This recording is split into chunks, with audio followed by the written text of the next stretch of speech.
Some show up at Keeneland just to be beautiful, some for the burgoo. Me, it's because the best handicapping challenge on God's green earth is right here in Kentucky. Star horses come from Florida, California, and New York, Arkansas, and Louisiana, all to what undoubtedly is the greatest horse racing melting pot in America. Into the stretch at Keeneland, and Flight Line just moves right by. Life is good. Win here and you've done something.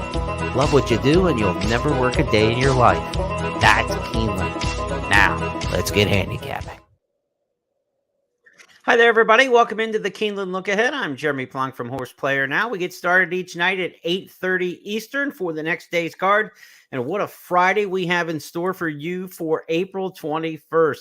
It was going to be a good card anyway with the Doubledogdare Stakes as the feature race, but this Friday got juiced, folks, when the pick six was not hit today for the second straight day. This now is a 3-day carryover of $859,000 going into tomorrow's card. The official carryover, $859,584 in the pick six. That's going to cause a lot of excitement, a lot of interest in the pools. I would say at least $2 million in fresh money will be bet into the pick six tomorrow. Today, with the pick six carryover of $220,000 some odd dollars, they bet $1 million of new money into the pick six. With $859,000 in the pick six tomorrow, you can expect those pools to reach $2 million plus in new money. Should be an unbelievable day with the buzz and the charge at Keeneland. Very much looking forward to it with the 10 race card getting underway at the normal 1 o'clock Eastern post time.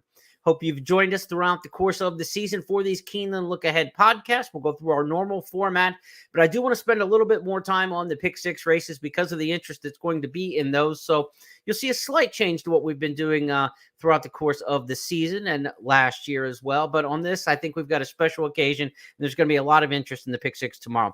Now, Mother Nature, I don't know what she's going to do. She hasn't given us her plans at this point because there's a 50% chance of afternoon showers tomorrow. So when do they come? Do we get them at the racetrack? Are they going to be in the surrounding area? Scattered showers. We'll see how it goes. We're going to have to adapt. 50% chance of rain tomorrow. 10 to 20 mile per hour winds. That could be a bigger factor than maybe the rain. Temperatures in the mid 70s. So we should be good in that regard of a pleasant day. But as far as the weather goes, it could get iffy later in the afternoon. We're here to handicap the horses. The weather, we're not any good at that. Sometimes we're not any good at handicapping the horses either, but the weather, we're certainly not good at handicapping. We will figure out tomorrow's weather as we play it by ear like everybody else come tomorrow. Now, again, today in the pick six, nobody took down the pick six, which is kind of odd because 3 favorites scored in the pick six sequence. The only race where there was an upset at all was the 17-1 shot in the race 8 allowance feature. And so that upset the apple cart, and nobody took down the pick six with the $1 minimum wager today. So interesting to see the carryover when you have 3 winning favorites in the sequence. Goes to show you could still be alive to a big score. I mean, going into the last race, oh man, did you see the last race? So the 9 and 10 horse, I believe, if I got the numbers right in my head, or the 9 and the 11, I think might have been the 2. They're both live in like $800,000 payoff, $400,000 payoff, and get nipped at the wire or don't get there at the wire by a neck, a nose, 3 of them on the wire together. The favorite wins the last race in a triple photo finish, and nobody's alive to the favorite. They were alive to 4 horses in the race, none of which were the favorite. So it was really interesting the way that it all went down. Wesley Ward, big day on Thursday as we recap a little bit of what happened today on the track. 3 wins for Wesley Ward. We'll talk about his one big winner in just a moment, but he won a 2-year-old race. He won a turf sprint. Those are his arsenal here at Keeneland. He also won a main track allowance race. So good day for Wesley Ward, 3 wins. Joel Rosario also had 3. 2 of those teamed up with Wesley Ward. Main track continued to be very speed favoring. It's been that way through every day of the racing meet. What we had, we're 9 days in. This will be day 10 coming up. This track is playing very forward on the main track. So you want to be in the mix going into the clubhouse or going into the far turn. Horses are just not closing for more than about 3 lengths off the pace to do any damage on the win end. So you want to keep with early speed. Rosario Ward, hot connections today. We'll see if that continues tomorrow. I do want to show you this replay because it was a fantastic debut. There was a lot of hype for the Wesley Ward first-time starter today. We talked about him last night. The name's American Rascal. He's by Curlin and out of Lady Aurelia. Of course, Curlin, a champion, Preakness Stakes winner, Breeders' Cup winner. And then Lady Aurelia was an international globetrotter for Wesley Ward. She won at Royal Ascot. She won here in the U.S.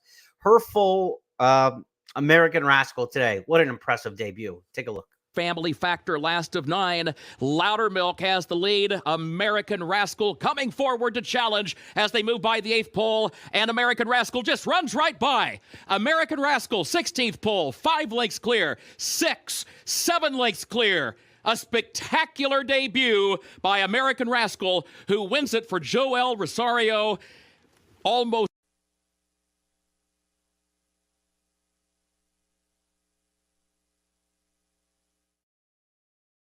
American Rascal, the fastest winner in a 2-year-old race here in the spring at Keeneland since 2018, I believe it was, when Kamari ran a little bit quicker.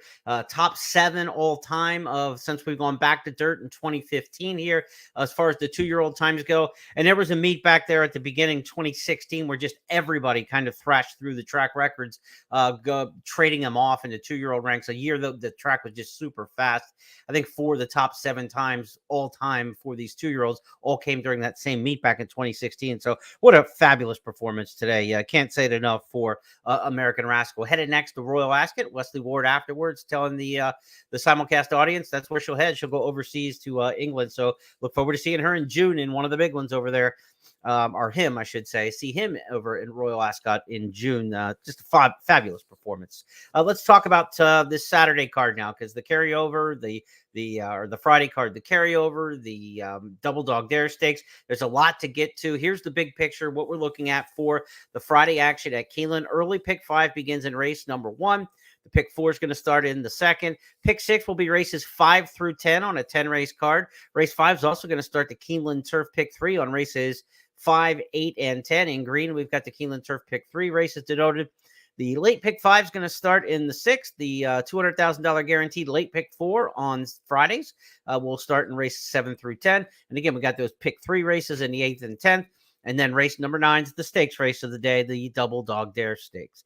As for my key plays, we talked about it today. We thought favorites would kind of rubber stamp the first couple on the card and be short prices. That's kind of the way the cards are set up here at Keeneland, where the earlier races are usually a little less competitive with the heavier favorites. There's a rare long shot I like in race number 1, so we got something early in the card. And then races 8 and 10, I think we got a chance to go after a couple horses as key plays, and they're part of that Keeneland Turf Pick 3. And of course, those will be a pick 6 sequence races. We're also going to give you a look at the pick 6 and kind of give you a big picture of that. But let's review the races and get started here on the program. Race number 1 on the card is where I've got a little price in here. Test Pilot, the 6 horse at 10-1 in the morning line. This is a horse who's coming in from Mahoning Valley, and we've seen the Mahoning Valley horses have a couple wins here already at the meet. They've done better than expected. This isn't a Mahoning Valley-based horse. This is an Eddie Keneally trainee. He claimed this horse in November at Churchill. Keneally is a Kentucky guy. So, yes, this horse ran at Mahoning last time, but it's not like you're trying to get a horse to really step up off the Ohio circuit. When this colt went to Ohio, was in a Lowndes Company, was protected, and got the victory at 4-5 in a Lowndes Company. What I like about that is was able to stay close to the pace. This is a horse who doesn't need the lead, but wants to be up near the front. And in this particular race, I don't think there's a lot of pace in here. 5 PH Factor goes to the front, and PH Factor will probably have Test Pilot sitting second. And I think you want to be 1-2 in these races going into the far turn. That seems to be the strategy that's holding up best. So PH Factor is going to set the pace, I think, and I think Test Pilot gets a chance to get that first overrun.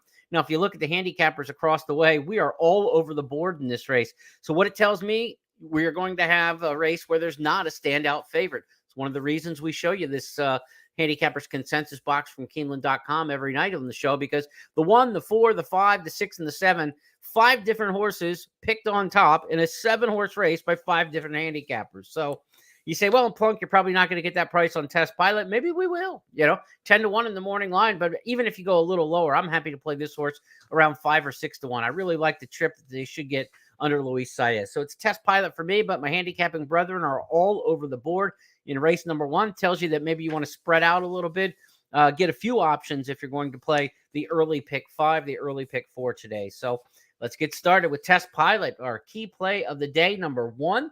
You see, we got 3 key plays of the day. In the first, I can't remember the last time a key play for me came in race number 1, just the way that it works out. Races 8 and 10 later in the card, the other key plays. Let's go to race number 2 now. This starts the early pick 4.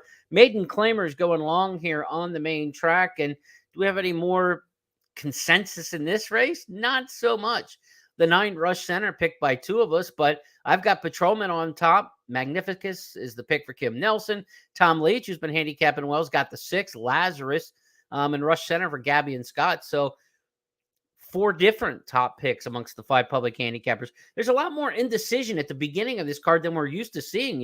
Usually we got a 2-year-old race right off the bat in one of the first 2 races on the card with a Wesley Ward 3 to 5 shot in there. Usually the first race is a short field with a standout favorite. Not the case. I think on Friday you got a chance to kind of surf around and go for some prices, perhaps. I did take Patrolman in here, first time for Brad Cox. This is a 4th time starter. The 3 previous races, all in allowance company or in maiden special weight, maiden allowance company, if you will, at Oaklawn Park, and now moves to Brad Cox from the John Ortiz barn.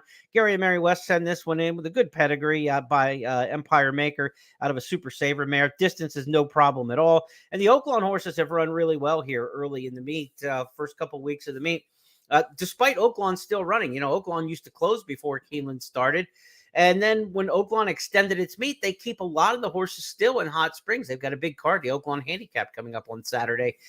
So we're not getting all of the horses here at Keeneland that we used to get comparatively, but the ones running this meet are racking up victories and doing very well for the number of starters. So a thumbs up to the Oaklawn horses, the way they've performed so far to this point in the meet. And that's one of the reasons I went to Patrolman in here. Also, the Brad Cox horses, mile and a 16th, the Brad Cox horses, I've said it before and I'll say it many times, but they're winning like 31, 32% in mile and a 16th races at Keeneland over a good sample size now. They get to the top of the stretch. They got that ability to kind of take the big, deep breath and re-brake, as the Brad Cox horses often do. And you only got to get to the 16-pole finish line from that. It explains the statistic and why Brad Cox's horses are so effective at this trip. So give me Patrolman. It's a tough post. Flavian Pratt's going to have to work out a trip from the 10-hole, but I'm going with Patrolman in race number 2 here to start the early pick 4. Magnificus, the 1, doesn't have to worry about the wide trip. Also comes from Oaklawn. This one for trainer Ron Moquette. Not enough early speed with this one, though. I'm a little bit worried about Magnificus getting too far off the pace. But Irad Ortiz, when he gets the rail, if he's got the ability to get a horse to move, if that horse will cooperate with him, Irad will get the horse into the race. And I'm kind of banking on Magnificus to be much closer than, we see this horse 6, 8, 9 lengths off the pace typically. I'll be surprised if Magnificus is more than, say, 3 or 4 lengths off this pace. There's not a whole lot of speed in here. I expect Pratt on Patrolman to try to use a little bit of horse from the outside and clear over too. So I'll take those 2 in here. A lot of different options. The 9 Rush Center picked, going sprint the route and takes the drop in class from maiden special weight. A lot of times the horse will pop when they go around 2 turns. It's the first time around 2 turns, they say. Rush Center would try to fit that bill. Scott and Gabby both taking Rush Center as their top pick. Going to move quickly through these early races, so let's go to the 3rd on the card. Race number 3 is not going to start any of the multi-race wagers, so back to the picks we go. And in here, I've got Royal Take Charge, who's 2 for 2 lifetime. Al Stoll trains this daughter of Will Take Charge and hasn't done anything wrong to this point. A win at Churchill going around 1 turn at 7.5 out of the chute. And then a mile and a 16th race around 2 turns at Fairgrounds. So has won 1 turning, has won 2 turning, and now stretches out to the mile and 8th. A little bit farther on the trip and off since January. There could be some natural concerns there, but in a field of 5, I think, the speed in this race will be the 2 Jump Into the Fire. The 4 Jungle Juice has some early speed. The 5 Ravella has some early speed. And I think Royal Take Charge is probably going to sit just behind that. Illigami is the true closer in this race. And, if the track's playing what I would consider to be more friendly or fair towards the late running horses, the kind of horse I would pick 9 times out of 10 in this race would be Illigami. There is enough speed in this race to set up for a closer. And when I'm betting race shapes, that's what I'm looking for. But the way this track is playing, the way you've got to be closer to it, I can't see Illigami staying close enough early to get there. And what I'm worried about is the horse makes a rally and comes up a little bit short. So Illigami, I think, is going to be favored in this particular spot. I think the race sets up for him, or for her. But I think she's just going to come up short in here the way the track is playing. A mile and 1/8 does get you the entire stretch run. There's not a 16-pole finish line, so that will help. But Royal Take Charge, I don't think will be on the lead. Sat second last time behind Slow Fractions. These are going to be quick fractions. So I think Royal Take Charge probably sits around 3-4 lengths off the lead, goes into the turn and makes that first move and gets the first charge at him. Illigami gets the last charge. I think they run 1-2 in the exacta. I think it's 3-1. That's the way I'm seeing it in race number 3. And if you're playing the early pick 4 and the early pick 5, you may go too deep in here. I would have no problem at all if somebody used the 3 and the 1 in here. But as you look across the handicapper selectors box, we're all either on the 1-3 or the 3-1, even in the exacta. So it looks like a 2-horse race on paper, probably plays like that. I'll take Royal Take Charge to get there first because I think that filly will get the first jump. And the way the track is playing right now, horses like Iliogami aren't winning even when they get a race set up. They could change. It could change. We will see tomorrow in the third race. Let's go to the fourth on the program. And look, we're looking for speed in these races at Keeneland. We want to get to the front. And in this race, race number 4, the horse on the rail, Loved, could be Lone Speed in here. And Lone Speed's the most dangerous thing in all of horse racing. Give a horse an easy lead, let them get their confidence, and they don't come back often. I'm expecting the Brendan Walsh trainee, Loved, number 1. I know it's been off more than a year, but that means she's going to be fresh. Will she be fit enough to win here to go a mile and a 16th? I'm going to trust in Brendan Walsh that he will have her ready to go. She is half sister to Maxfield, who won the Grade 1 Breeders' Futurity as a 2-year-old here at Keeneland. And Maxfield, of course, went on Stephen Foster, a lot of big races. I think he earned $2-3 million. Love to me is classy. The layoff is some concern, but even if you want to treat her somewhat like a first-time starter, I think she's Lone Speed in here. I don't see anybody in this race that has any early foot whatsoever. And I think being fresh and the fact that she only sprinted in her debut, Tyler Gaffleone's going to put Loved on the engine, and they're going to have to come and get her. I've got her as the top pick in race number 4. Scott's also got Loved on top, as does Kim Nelson. In between, Magic Palace gets a little love in Autism Community. So the 1, the 4, and the 2 are top selections among our group in here. I didn't use the 4 or 2 on the underneath side. I used Texas Melody second in here. Texas Melody comes off a couple races at Turfway and adds Lasix for the first time. Could move up off of that. The Turfway horses are running pretty well. Especially I like the Turfway maidens as they go long. Those horses usually fit coming off the synthetic, but not a race I'm going to get too excited to play unless Love would happen to be left at, 5-2, 3-1, then maybe a straight win bet, or looking at daily doubles from race 4 into race 5, because race 5 is a very interesting race that gets everything started in the pick 6. And there are multiple contenders that you can consider in race number 5. It also kicks off the Keeneland Turf Pick 3. So this is really a key race on the card. If you're playing the Keeneland Turf Pick 3, if you're playing the Pick 6, this is where it all gets underway in the 5th. And I think with that horse, I think it's Loved is going to be a shorter price in race number 4. So we're looking at trying to hit the daily double perhaps from race 4 to race 5. Whom might we use in here? Catamasto is the horse I've got on top in here, and 3 of our handicappers also have Catamasto on top. I don't even know this horse goes as favorite, but 3 of the 5 of us have her on top and are him on top. He's bred to be a really good turf sprinter by No Nay Never out of Invincible Spirit Mare. This horse has run twice in the U.S., really good effort in August, then ran here in the Woodford in the fall, and just kind of things went sideways against Golden Powell and company. Probably came out of that race with a little bit of issue because we haven't seen him since. Now he gets the return with the benefit of Lasix for the first time, a couple workouts down in Ocala.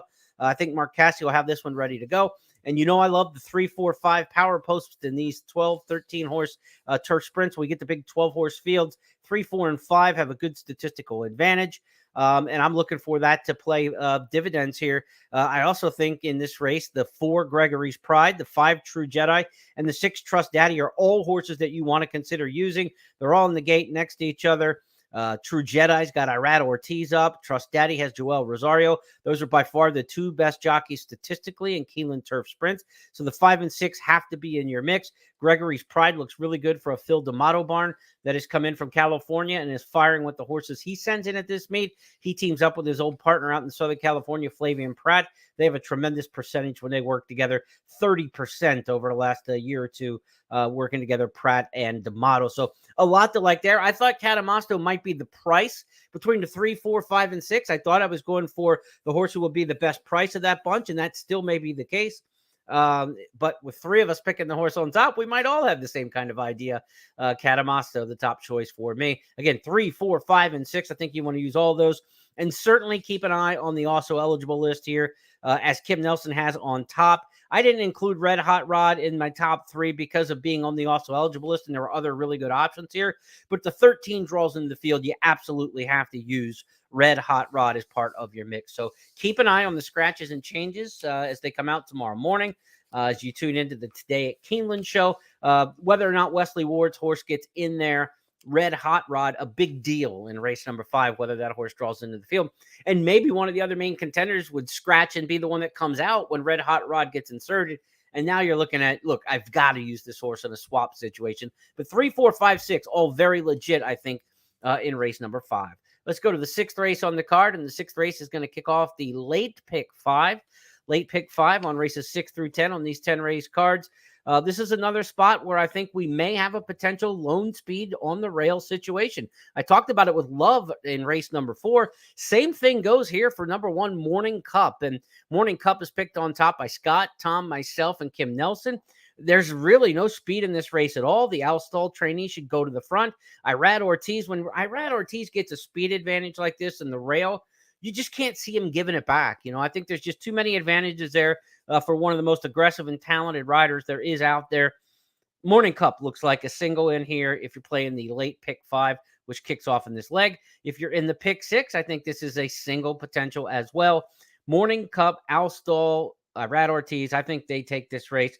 The other one to keep an eye on maybe is Appeal Denied, a horse who comes off a massive Beyer speed figure last time. I'm not a big Beyer guy. I'm a little more concerned with Appeal Denied running a terrible race at Keeneland. The only time this horse was over the track in November. Keeneland is a very horse for course. So that worries me a little bit with Appeal Denied, but the last race was sensational. Behind Button Boy, 110-1 at Fairgrounds. They were cooking that day. Big speed figure. So if Appeal Denied is just in raging form right now, maybe that's the other horse. Maybe that's the one who can kind of press Morning Cup early. And maybe those two go out, but I think those two are, above the rest in here. Schmoozen's another one that, just kind of gets underneath. 2 for 29 lifetime. You might use under, but you certainly wouldn't want to be, banking and putting a lot of your combinations through the 2 Schmoozen on top. More of an underneath type horse to consider for the exotics. Next up is race number 7. It's going to start the late pick 4. Race number 7 is a maiden special weight for older horses in here, 3-year-olds. 6.5 furlongs the distance. I had a hard time with this race. I think this race is very competitive, so I'm interested to see what the rest of the crew has in here. I went with the 1 Coppa Girl by Constitution. Brad Cox, first-time starter. Big gate work, bullet workout March 21st, and then since then, more maintenance workouts. Hoping this one is live right out of the box. $200,000 Keeneland September purchase.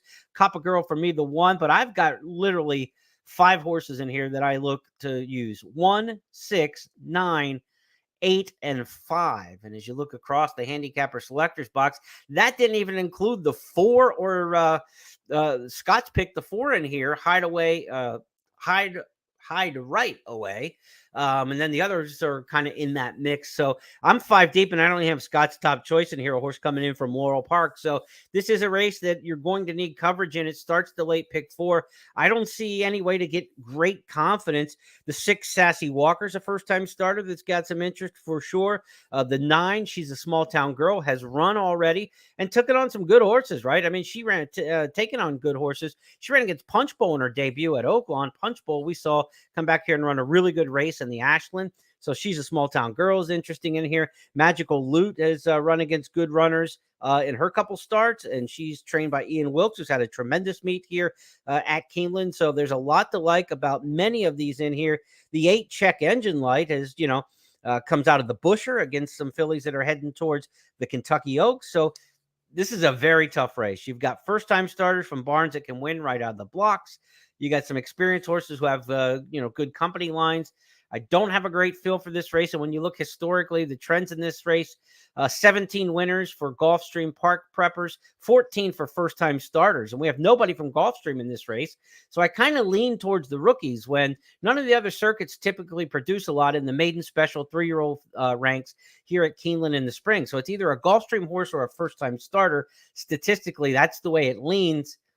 I'm going for the rookie since there are no Gulfstream Park horses in here. And that's why I've got Coppa Girl on top and Sassy Walker. I think those are the 2 best first-time starters. Tough race, very tough race in the 7th. To the 8th we go, and we get one of our key plays of the day here. This is a difficult race, but there's a Classy Euro in here adding Lasix for the first time. There's actually 2 of them, but statistically, I think one is more significant than the other, and that is number 1, Juncture. Juncture and Viareggio both ran against each other in the Philly Stakes at the Curragh in Ireland back in August. In fact, they ran first and third in that Group 3 race. Now they're in a lounge company against each other. So they've come a long way for the rematch. Both will get Lasix for the first time. But look at the statistics for trainer Brad Cox, first-time Lasix. He is a 38% winner when adding Lasix to a horse for the first time.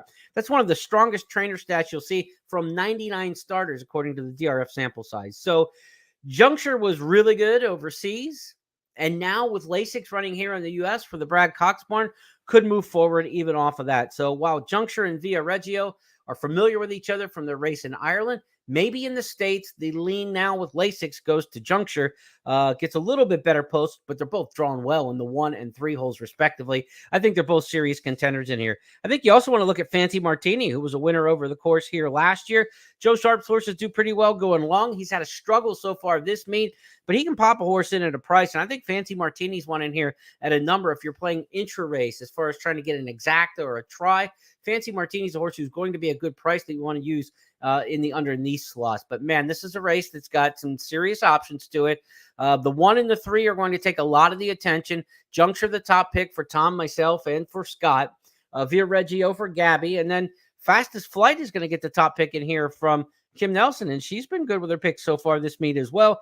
Fastest Flight drawn really well this time in the 2-hole after drawing the 10 last time going a mile in the Honey Fox, and still running a good race down at Gulfstream. We know the Gulfstream turfers are always very effective here on the Keeneland grass course, especially in these allowance type conditions. So there'd be no surprise whatsoever to see a big effort from the 2. I think when you're playing the pick 6 and you're looking at this race, it could be the one. Juncture is absolutely the horse to beat, but the 7, the 3, the 2, and the 6 are all options in here. You could go as deep as 5 deep in this 10-horse race.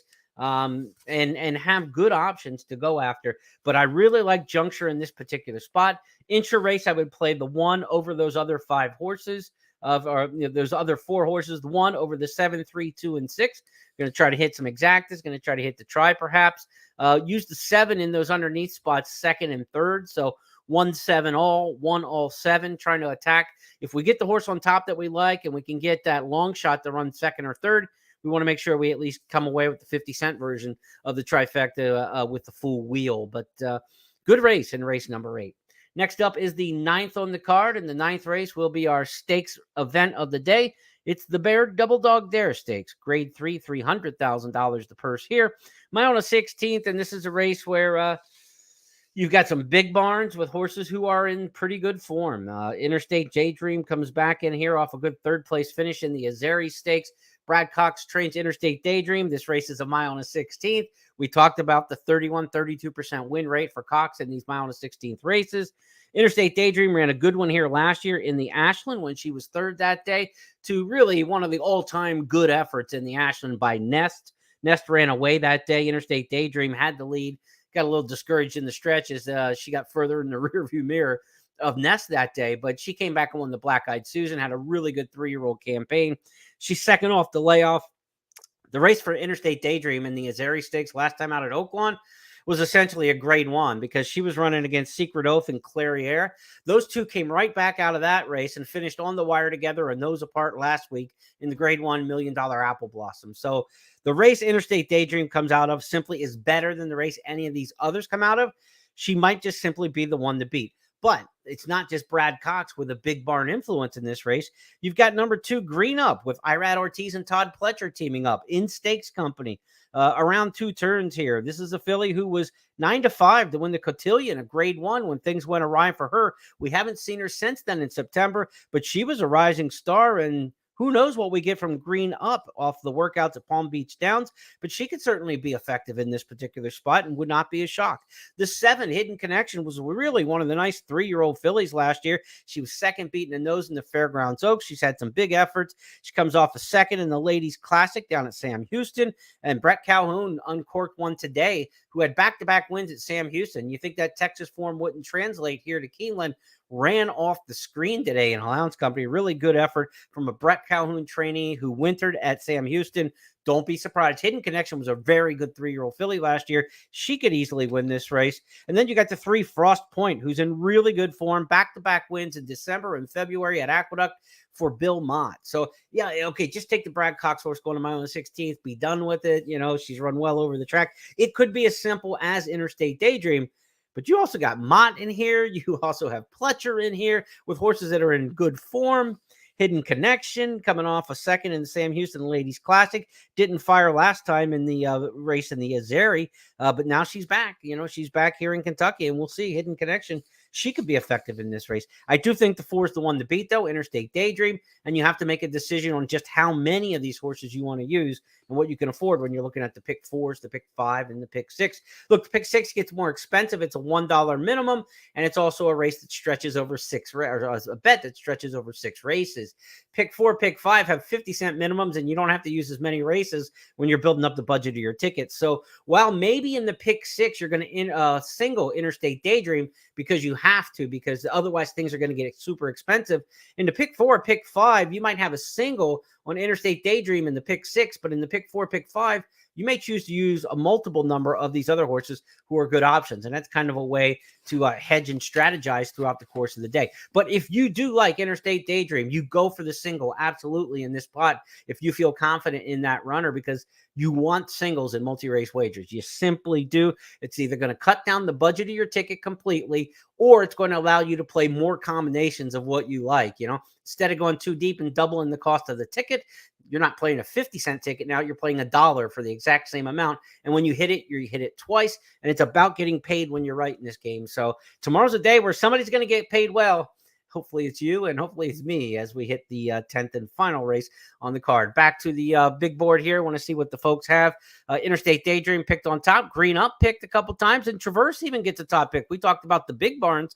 We didn't even mention Traverse as a potential horse in there. That one trained by Riley Mott, Bill's young son. So Joel Rosario rides. Traverse top pick in there for Scott. So it may not be as simple as Interstate Daydream. Gabby and I both have that one on top. To the 10th and final we go. A couple good options in here, including number 6, Rojo Redemption, one of my final key plays of the day. Race 10, long shot pedigree player. And why am I after Rojo Redemption? This horse ran twice at Turfway on the synthetic, but look at the pedigree. This is all distance on the turf. By Flincher out of a Giants Causeway mare. This horse didn't want to go a mile on the debut and got there. Last time got thrown into the stakes ranks and had a troubled trip in the Rushaway Stakes. Now we're back to the right spot. First level allowance race, and we're finally getting to the turf. And a mile and an eighth, this horse is going to absolutely love. So I'm on Rojo Redemption, a nice price. I think 15-1 in the morning line. So we're going to try to get out of here on a good note. Number 5, Battle of Normandy, goes for Shug McGahee. First start since the Breeders' Cup for Battle of Normandy. Shug's got 3 turf wins at the meet already, so his horses are firing on the grass.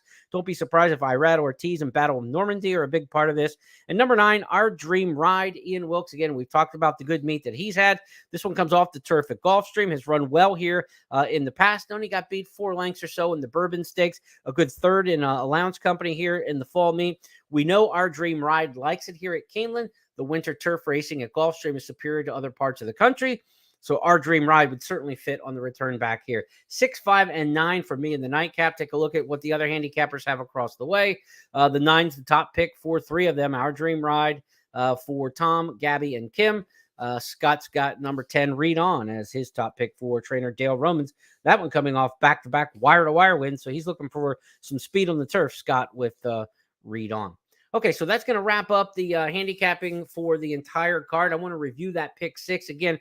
If you join mid-show, be sure to go back to the beginning and catch all the race analyses. But carryover, $859,584. $859,584 the carryover in the pick 6. It begins in race number 5. So going to take a couple minutes just to kind of review how we see this pick 6 sequence. And here's how it lays out, races 5 through 10. Race 5 is a turf sprint, and we think that there's at least 4 horses in here, the 3, the 4, the 5, and the 6, that are all capable of winning this race, drawn in beautiful post positions, and you absolutely have to follow the AE list in here to see if number 13, Red Hot Rod, gets in for Wesley Ward. It's a must-use if this horse gets in. So as you analyze race number 5, I think you're looking at 4 players already. maybe more, but I think at least the 3, 4, 5, 6, and you want to go to the outside on the AE list if that one draws in. Now, I think the potential single that we all mostly had agreed on in the handicapper selection box is Morning Cup.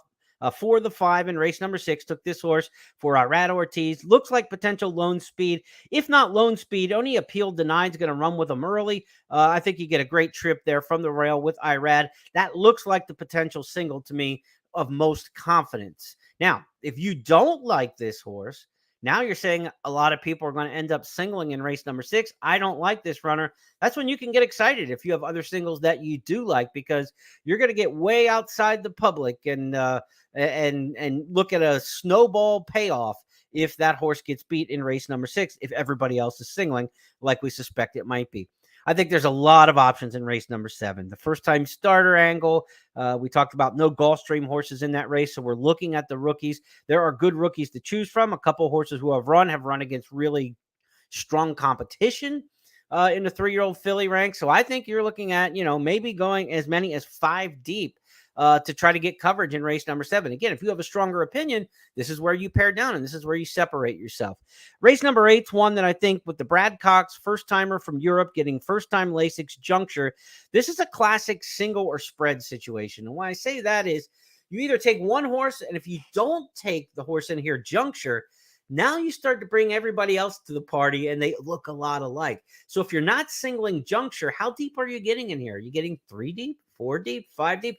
Now the cost of your ticket starts to go crazy, right? Because if you just single juncture, let's say you have 100 combinations, otherwise it's a $100 ticket. But if you start going 2 deep, 3 deep, 4 deep, 5 deep, now all of a sudden you're up to $300, $400, $500 on the same ticket. And all you did was give yourself a little more coverage in one leg. Doesn't help you at all in the other 5 legs, right? I mean, the other 5 legs, you have the exact same number of combinations, but you just went from $100 to $500. So this is a classic, what I say, single or spread situation. When you have a horse you like, and there are a bunch of other ones right below that cusp, you just got to kind of grit your teeth and go after it and say, this is why we're gambling, right? So for me, I think it's a single or spread situation. And almost every single time, the correct answer to me is to single. Even when you lose, you're not going to probably lose the pick 6 because you hit the other 5 legs. Think how tough it is to get 5 out of 6 on a pick 6 ticket as it is. So never sweat the one that you lose, because there's a very good chance there's going to be another one during the sequence that you would lose too. So go for juncture in here if you like that particular one. If you don't like juncture, then this is a race to go 3, 4, 5 deep, because there are other good options. But you may have another situation where you're on a horse. Let's say it's Interstate Daydream. You like Interstate Daydream quite a bit, and you can't understand why anybody else will go 3, 4, 5 deep. That's your single or spread situation, because if you get beyond Interstate Daydream, how do you separate the Mott father-son team of horses, the Pletcher horse, the Calhoun horse, right? If you get past Interstate Daydream, all of a sudden that ticket starts to expand as well. So you're in that single or spread situation. As we continue down through, as we get to race number 9, Doubledogdare, there are good arguments to be made for the big barns. We just talked about it. Mott, Pletcher, Calhoun, and of course, Brad Cox. So weigh this race out in your mind. Which ones do you really need to have? Which ones do you prefer? What will your budget allow? And do you have a strong opinion on any particular one? Can somebody sway you on that opinion? Something I said tonight, maybe you go into the stats and trends blog that I have posted at Keeneland.com, and there's a figure in there, or a number or a trend that says, okay, that's what makes me want to lean to this horse over the others. Maybe you watch Scott and Gabby, and there's something on the workout report tomorrow on Today at Keeneland, or they give you an angle or an insight or a trainer interview for that race. Check the YouTube page and see what Tom Leach has for us for interviews for this race. Maybe there's something you can glean from that. Good arguments to be made. Is it just Interstate Daydream and everybody else? That's the decision you have to make as you talk about race number 9. And then in the 10th and final, this is where I've got my 15-1 long shot. Do not ever, ever, ever be afraid to use a price horse in a multi-race wager, but also get money on that horse in the win pool. But if you're like, oh, he's 15-1, I don't want to tie up a bunch of pick 5s and pick 6s.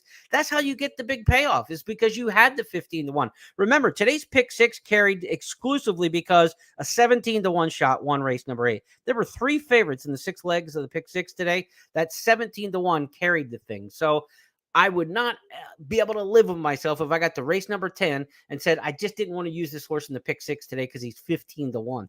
That's the reason to use them, not the reason to not use them. And then you got other logical horses that could be in the mix there also in race number 10. So that's going to wrap things up for our handicapping. As you can hear, a little hubbub around the house. The dogs are getting excited. I think the dogs are ready for the pick six tomorrow. 859,000. We'll be able to buy them some new bones if we're able to come up with that. So on behalf of everybody at Keeneland, myself, Jeremy Plonk from Horse Player Now, good luck tomorrow. Big pick six. If you're not a pick six player, it's fun to follow along, but hopefully our strategies tonight will help get you on some single race winners. You got to pick one before you pick six. We'll talk to you tomorrow night as we preview Friday night into Saturday towards a big stakes card on Saturday that includes the Elkhorn for the turf marathoners and the Ben Ali for the classic division runners, the older handicap division. Have a great night, everybody. Talk to you tomorrow.